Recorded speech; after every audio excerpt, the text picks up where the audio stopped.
वगैरह सबको प्रणाम, आपको प्रणाम। बंधुओं, हमारे देश में कभी भी पैसे वाले की पूजा नहीं हुई है। हमारे देश में उन लोगों की पूजा हुई है जिन्होंने धर्मशालाएं बनवाई, जिन्होंने प्याऊ बनवाए, जिन्होंने स्कूल बनवाए। ऐसे लोगों की हमारे देश में पूजा हुई, कभी पैसे वाले की पूजा नहीं हुई है। एक उदाहरण देता हूं आपसे, बहुत लंबा नहीं करके। मैं एक बार नागपुर गया था, वहां एक सम्मान समारोह था। वहां पर मैंने उनसे निवेदन किया, उसी समय लगभग हमारे देश के बड़े उद्योगपति ने अपनी पत्नी के जन्मदिन के दिन उनको हवाई जहाज भेंट किया था। मैंने समाचार पत्र में पढ़ा, उसी दिन पढ़ा था और मैं वहां कार्यक्रम में था।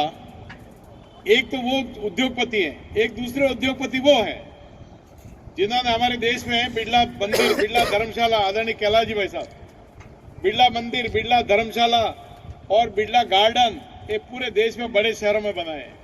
इसलिए और विशेषकर जैन संगठन का जो काम है, ये मेरे तो सारे मित्र पूरे देश में भी, यहाँ भी उदयपुर में भी सारे संपर्क में हैं। उनकी स्थिति ये है, हमारे जैन साधु देखिए आप, मैं सोचता हूं प्राकृतिक दोहन समाज में जिस प्रकार से होता है, हमारे जैन संत उसके लिए हमारे लिए प्रेरणादायी है। पानी का कितना उपयोग करना चाहिए, हमारी दिनचर्या कितनी व्यवस्थित होना चाहिए। यानी देश को, मुझे लगता है हमारी संस्कृति में हमारे बालकों को इस बात को पढ़ाना चाहिए, उसको कोर्स में शामिल करना चाहिए।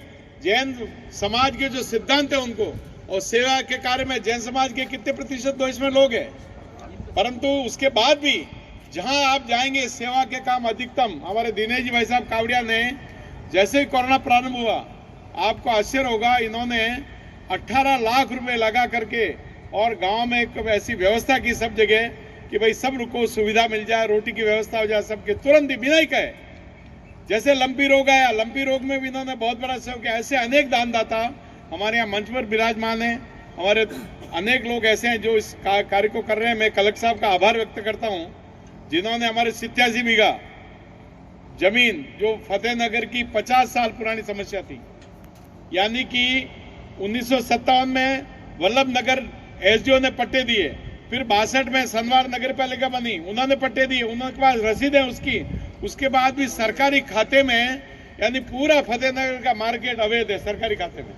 तो आपने बहुत बड़ा एहसान किया इस फतेहनगर पर कि आपने पट्टे निकाल के, और योग से मैं डीएलबी में बार 2-4 चक्कर काटने से, विधानसभा उठाने से, और डीएलबी ने 500 रुपए में पट्टे देना स्वीकार किया, और वो भी एक बड़ा काम किया। एक काम और मैं आपके सामने निवेदन कर दूं, एक 25 साल से बेचारे भैंसड़ा कला वाले किसान, जिसमें रेबारी भी आदिवासी है, 102 पट्टे उनके जमीनों के, वो जो वर्षों से काबिज है, वो काम भी बार करने के बाद ही आपने कहा, सरकार ने कहा होगा, ऑब्जेक्ट कोई नहीं, मैं इसको आउटरेट करता हूं, आप इन सबको पट्टे दे दीजिए, और निश्चित रूप वो काम भी आपके हाथ से संपन्न होगा। मैं पुनः या पधारे, बहुत लंबा नहीं करके, आप सबको प्रणाम करके मैं एक बार पुनः आप सबका स्वागत करता हूं।